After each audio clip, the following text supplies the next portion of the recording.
Well, the situation in Burma is very specific because here we have a country which is in transition. We have a country which was controlled by the generals and have lost any space, any freedom for its people. But but one reality in that country is that it's rich with energy sources. So like it is producing natural gas and oil for the developed world, and it is even no it is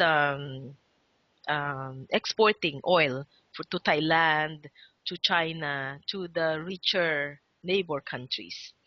And the well, it even goes back to 2 years ago when the government of Myanmar announced that they will go into shale gas production.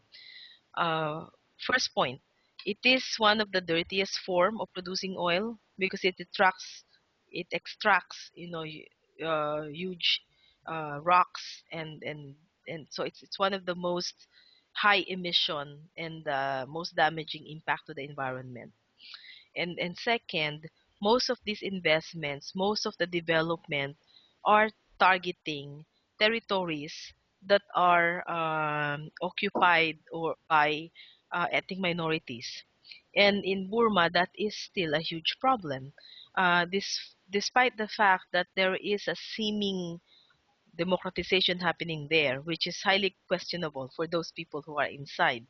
It is still a reality that war is still going on in these territories. We have in the Karen state, in the Shan state, in the Kachin state. There is still fighting, and there is still military occupying those territories and violating the rights of the ethnic people, and most of the investments are targeting those territories. And there are two reasons for that. One is that when we talk of land and property, most of these are appropriated by the generals. Most of the land in Burma are under the ownership of or given, allotted to the military generals. So there's still that lingering link between the junta government before and the current government now.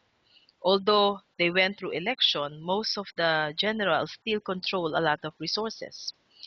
And those land and territories that are not controlled by the generals, then they belong to the territories who are, or to people who are fighting for their self-determination. So any investment that are targeting those areas would mean that the military will be used to quell any protest, to quell any opposition. There is no way that the ethic principle, that means the free, informed consultation, is not happening. There's no way that that's happening because of the reality in on the ground. That Mhm. it's the military who will say, okay, we put up this project, it will happen. There's no consultation, and whether or not people want it, they have they don't have a say. And for so long, when we talk of development, it's also a question of what participation do people have in framing, in designing, in developing, and implementing a development project. And if you have a situation like in Myanmar, where democracy is still not 100% a reality, and that you still have those territories where people's rights are being trampled upon and killing is still happening and being done massive on a massive scale, on a big scale by the military. No participation can be real, and people do not even have the right to say no. And that's also another issue because in participation, in engagement between state and civil society, there should be a space for people, for communities to say no, or to have the right to say no to what is deemed by the state or by the elite as a development project. So Mhm. overall, the big question for energy is the current um, when governments or developers project what is needed or how much energy should be produced.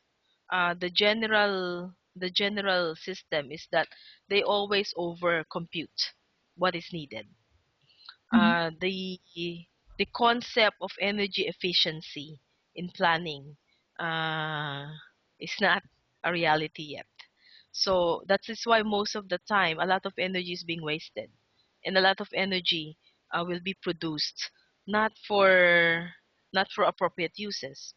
So that in the end, the people who sacrifice their right, who sacrifice their access to their environment, who sacrifice management, the right to manage their own resources, would always end up looking at the grid, that the grid passes over their heads and over their communities, but they're not getting that energy.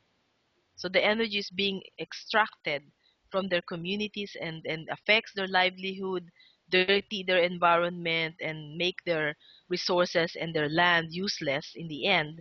But they did not benefit from that project. So and that is still the sad reality when we talk of development.